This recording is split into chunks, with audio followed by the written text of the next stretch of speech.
A reforma trabalhista tem preocupado todo mundo, preocupado a mim, preocupado a você, preocupado a todos nós.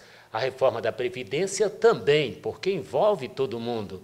Quem não trabalha tem um irmão que trabalha, quem não vai se aposentar tem um irmão que vai se aposentar ou já é aposentado. Enfim, são reformas que mexem com o brasileiro, porque todo brasileiro é trabalhador, indiferente de que setor ele atua, em que setor ele está atuando. Mas nós vamos falar especificamente aqui com o Jorge Gomes, que é técnico judiciário do TRT e professor em faculdade e universidade.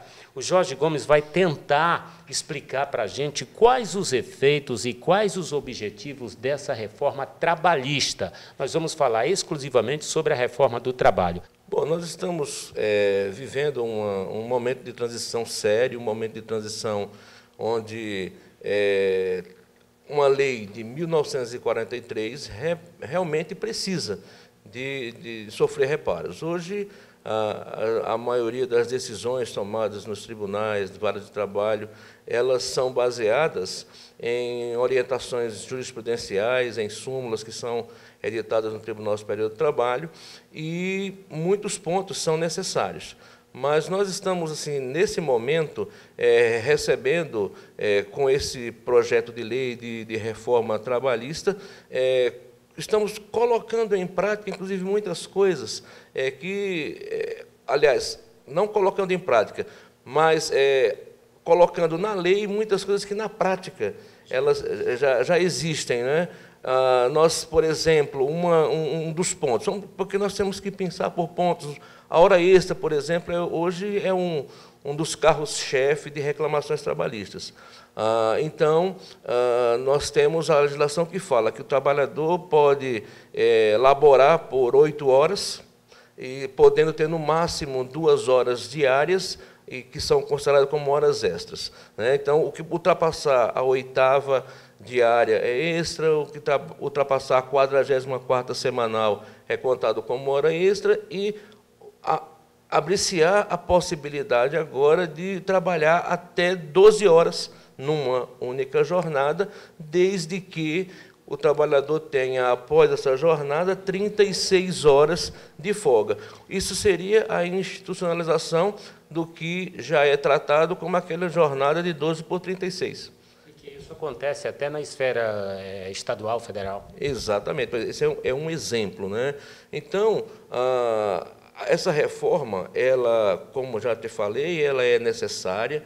Essa reforma está sendo feito digamos assim, um barulho muito grande, e essa reforma está provocando, inclusive, no próprio judiciário, vários pontos de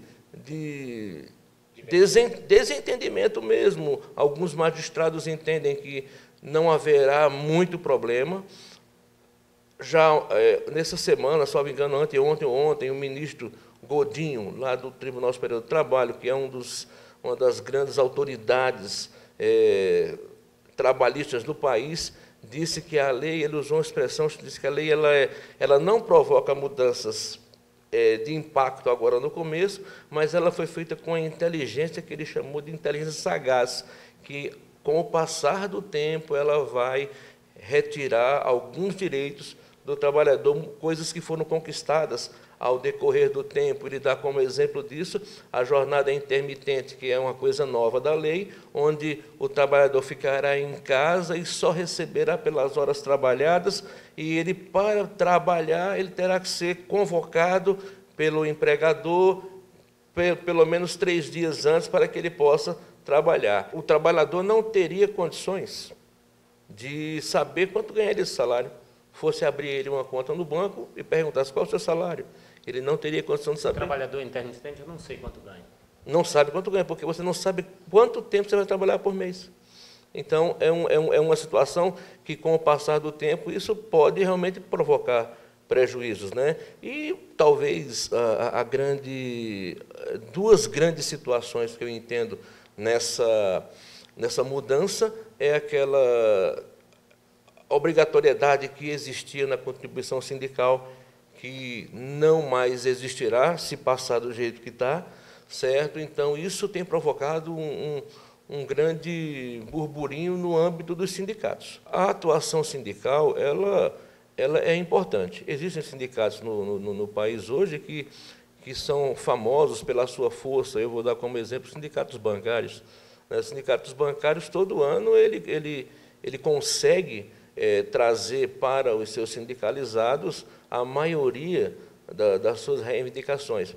Mas há realmente um número excessivo de sindicatos e o que muitos trabalhadores se revoltam até, que chega ali no mês de abril, você vê lá no seu contra-cheque descontado um dia de salário, sem, muitas vezes, você ter nenhum atendimento sindical. Certo? Isso, essa receita para os sindicatos, ela vai fazer falta, e eu creio que, por isso, eles estão dentro até daquilo que eles entendem por direito, né, buscando que isso seja retirado.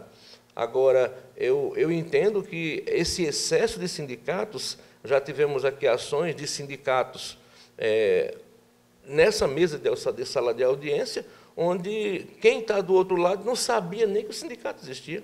Eu entendo que a situação, a princípio, ela vai continuar normal, isso não vai aumentar nem diminuir. Nós temos alguns exemplos que aparentemente iriam modificar a atuação e até a questão da empregabilidade. Há pouco tempo, no final de 2015, foi instituído o E-Social, que mexeu muito com os serviços domésticos. Né? Não, vai ter muita demissão, vai ter muita gente trabalhando como diarista e tal, mas aquilo foi só naquele momento. Se você for trabalhar hoje com o E-Social para doméstico, é a coisa mais prática do mundo. E os escritórios de contabilidade se aparelharam e hoje a coisa tem funcionado normalmente. Tudo aquilo que vem de mudança provoca um medo. Quando a gente sai de um estágio para outro estágio, a gente sempre tem aquela questão. A gente viveu há tanto tempo, né? Estamos com a lei, como eu falei, de 1943. Puxa, como é que vai ser essa mudança? Toda mudança provoca essa expectativa. Com relação à questão de empregabilidade no nosso município, aqui a abrangência, por exemplo, da nossa jurisdição, ela não é só Rolim de Moura, né? Ela tem Santa Luzia, Alto Alegre, Alta Floresta, Novo Horizonte, e Brasilândia, e todos os seus distritos, está sob nosso comando aqui na área trabalhista. A gente vai para um intervalo, mas nós vamos continuar falando desse assunto, reforma trabalhista. A gente volta depois dos comerciais com assuntos e tópicos interessantes, tipo férias, 13º, aquelas garantias que o trabalhador tem. A gente volta num instante.